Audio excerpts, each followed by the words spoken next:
Hello once again, everyone out there in YouTube land, whenever and wherever you're watching. Today is, new comic book day. Well, new comic book day plus one, as I went yesterday to the shop. So today is Friday, November 15th, which is the start of a long weekend here in Mexico. It's also the start of, I guess, our equivalent to Black Friday. So, but it goes all throughout the weekend, so it's called the Good Weekend, I guess. Which goes from today all the way through Monday, which is a day off for a lot of people. Um, so, before we get to the books that I got, because I originally thought I was gonna get one book, but it turns out I got three books. Um, but before we start, yesterday I went to the shop, and last night uh, I went to see Ringo Starr. So it's pretty much a great ending for this week, which has been great for me in general, and I hope you'll have had a good week as well. And well, we're heading into the weekend. So, yeah, okay, let's get started with what I got. So, slow week for me, uh, because officially this is the only book I get from my pool. Superman Wonder Woman number two. Um,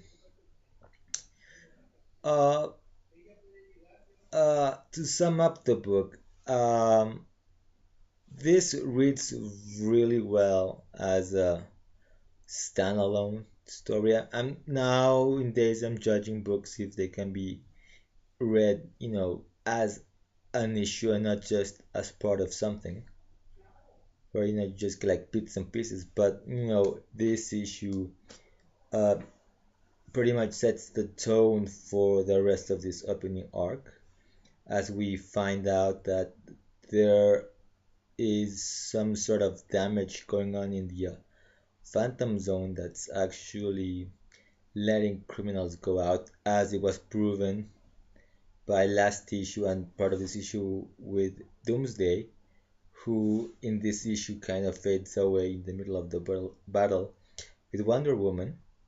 Uh, so that worry sends, to what I would consider the meat of the story, which is, Superman meeting Wonder Woman's divine family, no pun intended. Uh, and pretty much that's the meat of the story, Superman meeting the gods, with the ending of the cliffhanger from issue one, and setting up issue three with the appearance of Zod at the end. you know the story by the art by Tony Daniel, of course, is great. And really, Charles Soule just lets the art speak for itself. It's not too dialogue heavy, it's not too caption heavy. you know Things are being said that need to be said, but the art really, really stands out. It's not really covered by, you know balloons and thought bubbles or captions. So the art really shines. Uh, the story itself, you know shines as well, but it's really nicely balanced. There's like one page with Cat Grant, which either is used to kind of change a bit the pace of the story, I guess, or reminds us that Clark has a private life, Superman has a private life, or just setting up some stuff for upcoming issues. Uh, like I said, the writing. Um, Actually, this issue kind of certain moments reminded me a bit of the golden age. It had a bit of a golden age feel to it. With when bad guys would try to hit Superman back in the golden age. They would they were like gangsters, so they would shoot bullets at him or you know try to punch him and they would get hurt. You kind of get the same feeling with the gods, as Hephaestus kind of goes and attacks Superman, but he practically just laughs it off, if you will. The same goes when Apollo shows up. He at first, he gets the upper hand. Superman, Wonder Woman's about to fight Apollo. Superman says no as he stands up, punches him again. Apollo gets mad, shoots, I guess, uses his some powers, but inadvertently, Superman gets over supercharged and pretty much punches him out with one super punch. And while the art, kind of shows, Superman sort of like all angry. Um,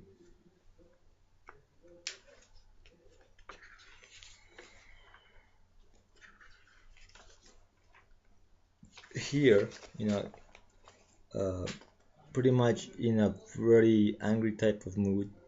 The caption itself kind of shows a bit of joy for Superman, like sort of like feeling, all this power, but it's sort of like, uh, sort of like it's almost like if Superman were, you know, standing with his hands, his waist, and like, haha, sort of thing. But the art, I guess that's the only fault there, where sometimes it's the art that doesn't coordinate or show what the script kind of sort of seems to imply. So you cannot get a really angry Superman with a very golden age attitude in the caption. But I really enjoy this issue, and with Zod showing up at the last page, you know uh, definitely I believe the book's gonna start to pick up soon. Next up, this book I don't usually buy, but because of the Krypton Return storyline crossover, 4 issue crossover, uh, I got Superboy number 25. This issue was kind of strange in a sense that the whole book is plotted by Scott Lobdell, but every um, Superman writer uh, actually scripts the book, and so it kind of has a this book kind of has a feel as of anthology type thing, where each writer gets to write a section of the story. So Justin Jordan, who is writing Superboy, writes the Superboy sections. Michael Allen Nelson, who is the current Supergirl writer, writes the Supergirl section, and Abdallah scripts the Superman section. So it's all like in different sections. So instead of the issue focusing on Superboy's mission, which was established in the Action Comics Annual number 2, where he goes at that time before Krypton explodes to make sure Supergirl gets into her rocket, escapes that doomed planet. You get every mission, so you get to see bits and pieces there of what not only Superboy but what the other Supergirl and Superman are up to. Um, so it was a bit of a strange, to me, it was a bit of a strange way of plotting the story. It just, it flows nicely. Um, the art here is by Ed Vance, I believe. Yeah, Ed Vance. He does the art in the book. So it does feel kind of unique in that sense that you just get have it sectionized, but it was very strange, sort of like it has a nice flow to it, but um, I don't know. I really enjoy the issue. Um, it seems like uh, things happen, and each big mission kind of has a bit of an end. So Superboy ends up facing like the new version of the Eradicator here, uh, and apparently beats him. Supergirl, who went back to ancient times, she has to deal with a bunch of clones, and her powers are disappearing because of the lack of because of the red sun. So she actually ends up reminding of a training session she had with Lara, right? Lara, Superman's um, mother, and she actually seems to have beaten the clones. And then we have Superman, who is pretty much being having his ass handed to him by his mom. But it's sort of so he at first his armor, you know, went back to its original form, which is here, and then it kind of morphed into a black version of the costume, which kind of showed up at the end of Superman number 0. So it kind of morphs into that, and Solar decides to help him. And uh,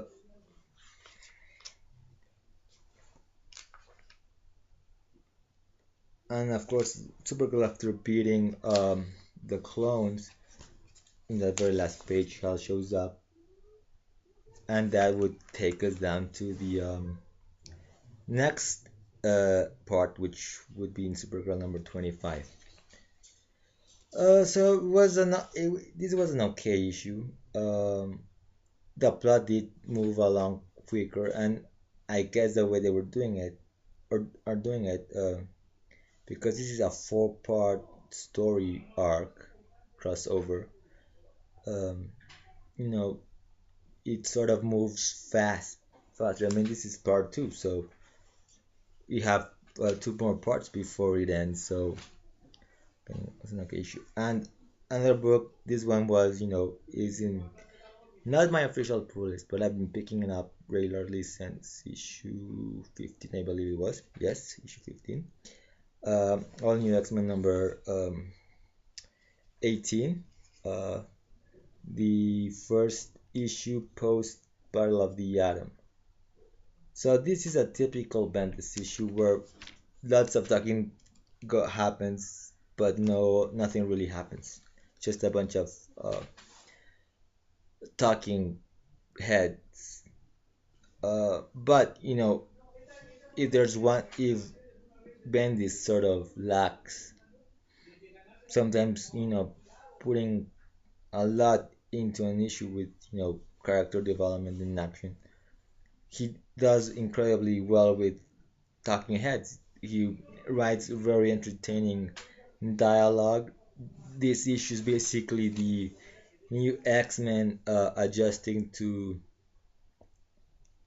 joining uh, President Cyclops Uncanny X-Men team. Uh, and that's pretty much it. The new X-Men, the old original X-Men adjusting to their new situation, and of course, they get new uniforms. And that's pretty much what happened in the book. Not a lot really, but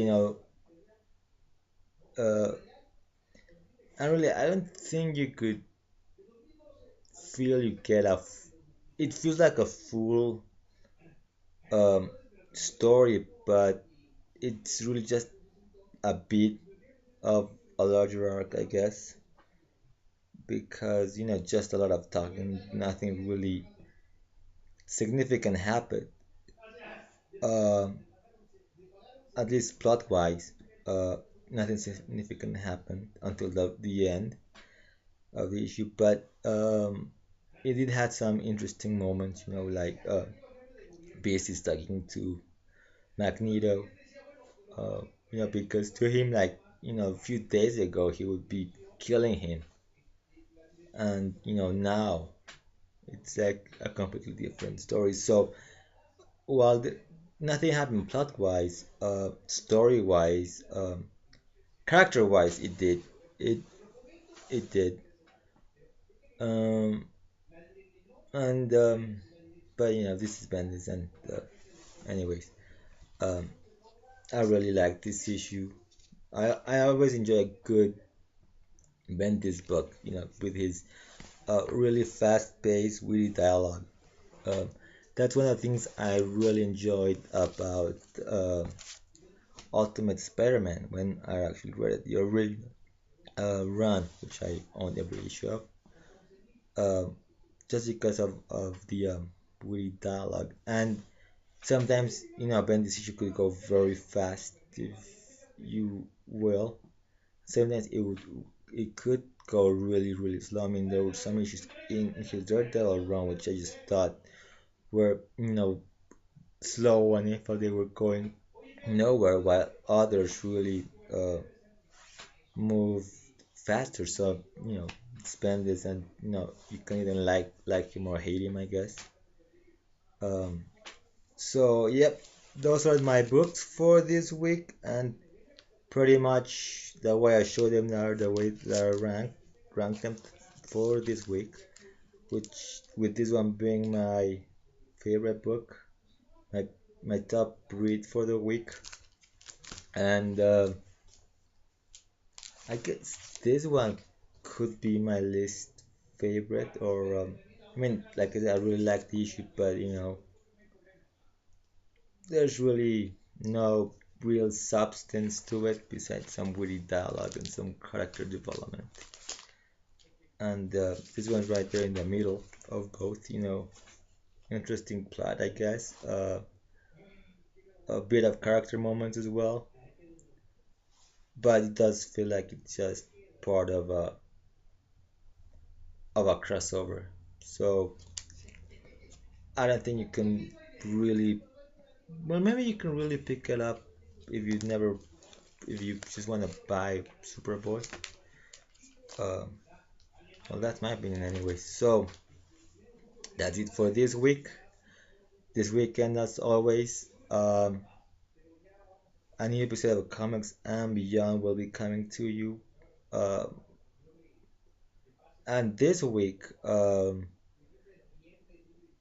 be all about comics. I'll be showing the first part, I guess, of my collection, which is going to be my Superman stuff, my Superman books. You know, that's gonna be that will be starting next week, and I'll try to show as many as I can. I have a ton of them. I'll be showing the older stuff. I won't be showing anything from the new 52. Uh, but it might take a little while, so I might not show the whole collection of books that I have, and I probably will not show everything in upcoming episodes. I'll kind of space them a bit, so it's not too many of one thing. So that's it for at least today. Um, so until next time, keep smiling.